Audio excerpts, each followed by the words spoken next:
고향과 타향. 나는 고향이라는 어휘가 물고 늘어지는 정한을 그다지 좋아하지 않는다.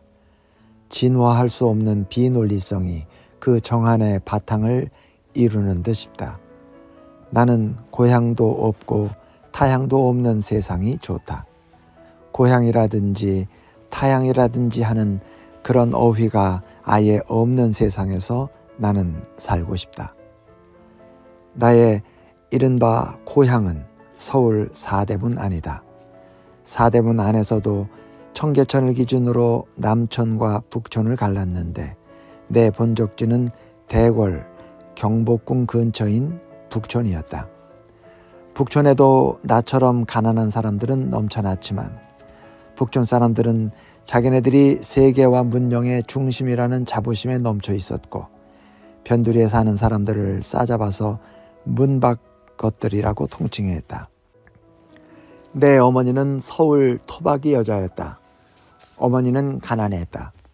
사실 나는 어머니가 그 결핍과 적막을 어찌 다 감당해내면서 자식들을 기른 것인지 알 수가 없다.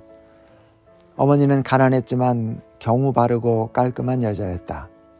어머니는 자, 돛박, 저울 같은 도량 형기를 존중하고 신성시했다.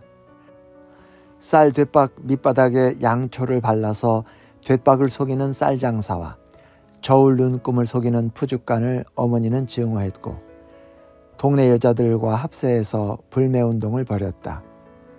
두부 한 모의 규격이 일정치 않아서 콩값이 오르면 두부모가 작아졌는데 어머니는 가게에서 두부모의 가로, 세로, 높이를 따졌다.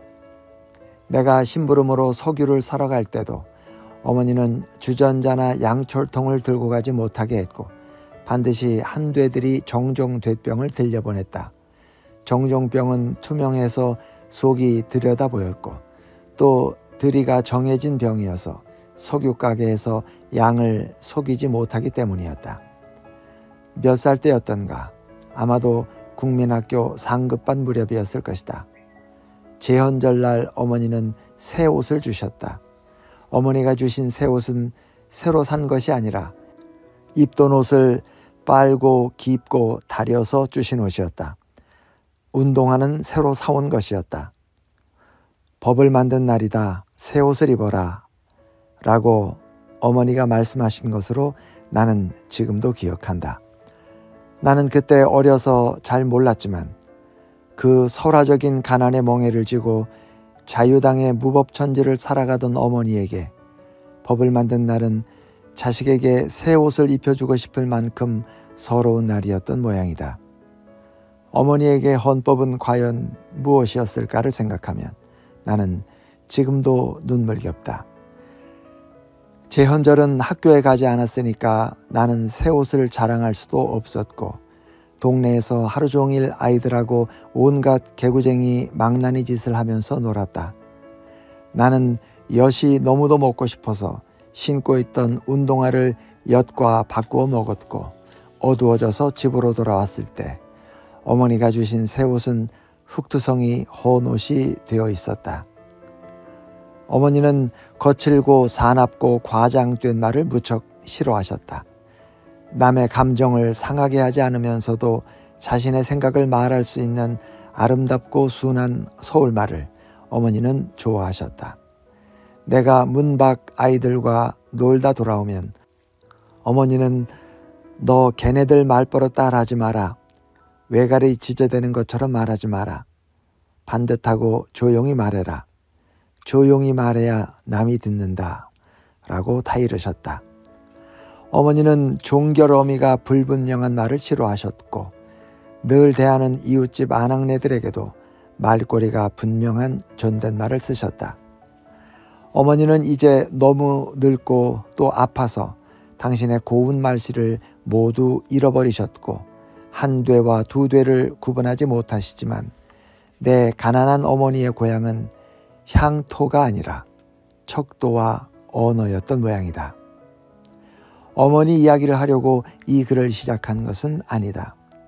내 고향 서울 사대문 안은 이미 오래전부터 그 누구의 고향도 아니었고 며칠 전 설 연휴 기간 중에 내 고향의 남대문은 불타서 없어졌다. 내 소년 시절에는 한강에 다리가 2개밖에 없었다.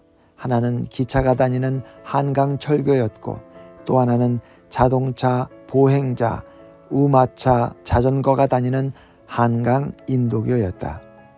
한강인도교를 4차선으로 넓힐 때 박정희 대통령이 차지철을 데리고 나와서 테이프를 끊고 전국이 축제 분위기로 들떠서 꽹과리를 때리고 상모를 돌리면서 난리치던 기억이 난다. 지금 한강의 다리는 26개다. 명절이 되면 고향으로 가는 사람들은 26개의 다리로 한강을 건너서 가고 또 가고 기어이 간다.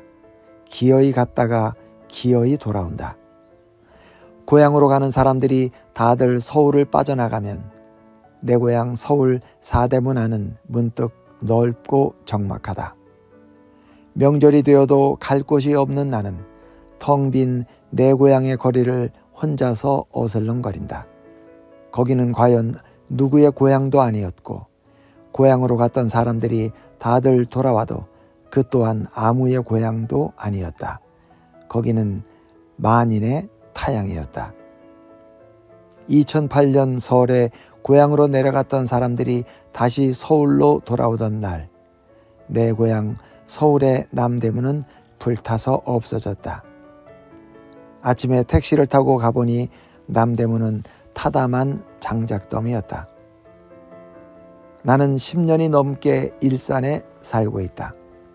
사대문 안에서 셋방 시민아파트를 전전하다가 불광동 연신내를 거쳐서 일산까지 내려왔다. 일산에 와보니 이 또한 아무의 고향도 아니다. 여기는 신도시다.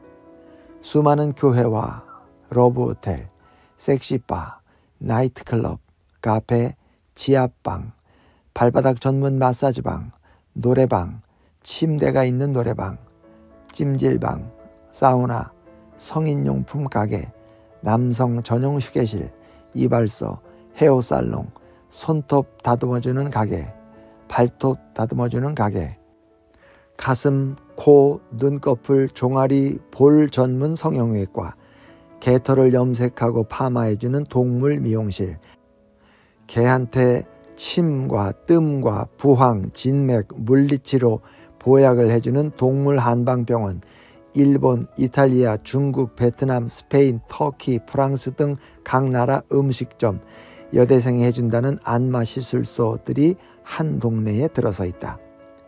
일산으로 이사와서 나는 경기도 일산 사람이 되려고 도서관에 가서 고향과 일산에 관한 역사책, 지리지, 사료집, 고고학적 발굴 보고서, 민속자료 연구소, 무속자료들을 읽었다. 책을 읽고 집으로 돌아온 날 저녁에 나는 또 그 러브호텔의 거리에 앉아서 술을 마시곤 했다. 일산은 넓은 들이다. 공릉천, 창릉천 2개울이 흘러서 한강 하구에 닿는데 신석기 유물들은 대부분 이 두 하천 유역에서 출토되었다니 이 개울이 사람들의 수만 년 터전임을 알 수 있다. 밤이면 교회의 네온 사인 십자가들과 러브호텔의 전광판이 뒤섞여 돌아가며 불야성을 이루는 마을들의 이름이 삼국사기 지리지에 그대로 나온다. 일산은 한강 하구의 충적평야다. 신시가지 지역에는 정발산이 가장 높아서 해발 83m이고 낮은 언덕들이 흘러내려서 한강 물가에 닿아 소멸한다. 땅이 평평하고 넓었으나 한강 하구가 자주 범람해서 사람들은 땅에 뿌리박을 수 없었다.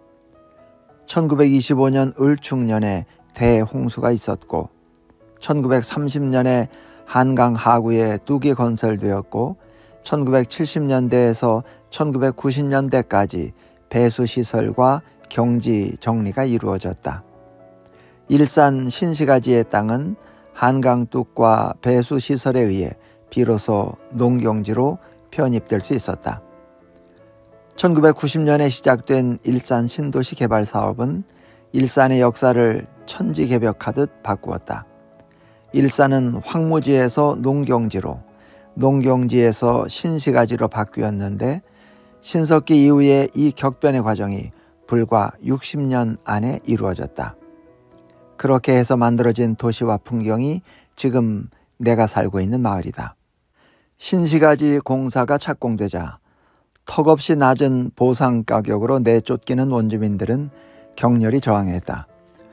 그들의 삶 전체가 가격으로 보상받을 수 없는 것이기도 했거니와 그 가격은 미래를 포함하지 않는 것이었다. 원주민들에게 새로 지을 아파트 입주권을 주기도 했으나 입주에 따른 현금을 부담할 능력이 없는 사람들이 많았다.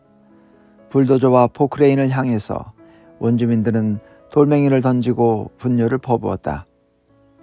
그때 나는 서울 불광동에 살고 있었는데 싸움의 현장을 직접 가서 보았다.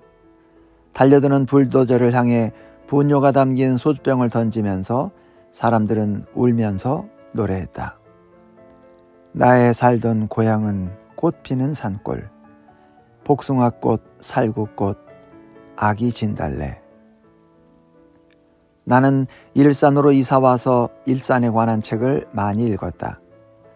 나의 독서는 고향 없는 자의 자기 위안이거나 부재하는 것들을 더듬으려는 목매였을 뿐 책 속에 고향이 있을 리는 없었다. 그때 울면서 고향의 봄을 노래하던 사람들은 지금은 어디론지 흩어져 갔고 일산은 여전히 아무의 고향도 아닌 채 밤마다 교회의 불빛, 카바레의 불빛, 러브호텔의 불빛이 뒤엉킨다. 밤에 정발산 꼭대기나 내 작업실이 있는 오피스텔 옥상에 올라가면 그 뒤엉켜서 들끓는 불빛을 볼 수 있다. 남대문에 불을 지른 범인은 70살의 노인인데 일산 원주민이었다고 한다. 신문에 난 기사를 읽었다. 일산에 땅을 가지고 있었는데 신도시 개발할 때 보상금 1억 정도를 받고 토지를 강제 수용당했다고 한다. 아무도 그 노인의 원한을 귀담아 들어주지 않았고 노인은 원한을 풀 길이 없어서 남대문에 불을 질렀다고 경찰에서 진술했다. 나는 서울 사대문 안 사람인데 거기에서 뿌리 뽑혀 일산으로 왔고 노인은 일산 사람인데 일산에서 뿌리 뽑혀 남대문에 불을 질렀다. 노인은 이제 교도소로 가서 아마도 거기에서 여생을 마칠 것이고 나는 무슨 뾰족한 수가 있기 전에야 도리 없이 일산에서 살아야 할 것이다. 남대문은 내 고향 사대문 안에 오랜 상징이었다. 남대문은 고향의 상징일 뿐 아니라 그 마을이 만인의 고향이 될 수 있는 보편적 공간이라는 표상이기도 했다. 고향에서 뿌리 뽑힌 일산의 한 노인이 불을 질러서 남대문은 이제 타담한 장작이 되었다. 관리들이 장작을 모아서 쓰레기장에 내다 버렸다고 한다. 설 연휴가 끝나고 사람들은 다시 서울로 돌아와서 도심은 교통체증에 막혀 헐떡거리고 있다. 사람들이 명절이면 기어이 돌아가는 그 고향이 아직도 그들의 고향일 것인가? 당신들의 고향은 아늑하고 포근한 어머니의 품인가? 정말로 그러한가? 불타버린 남대문의 잿더미를 바라보면서 나는 사람들이 고향으로 가는 것이 아니라 고향의 영원한 허상을 향해 길을 쓰고 달려가는 것이 아닌가 싶었다.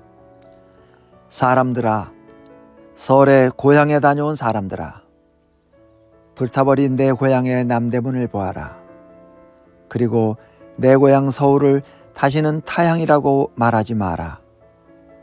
타향 위에 고향을 건설하지 못하는 한 당신들은 영원히 고아이며 실향민인 것이다. 내 고향 서울에 이제 남대문은 없다.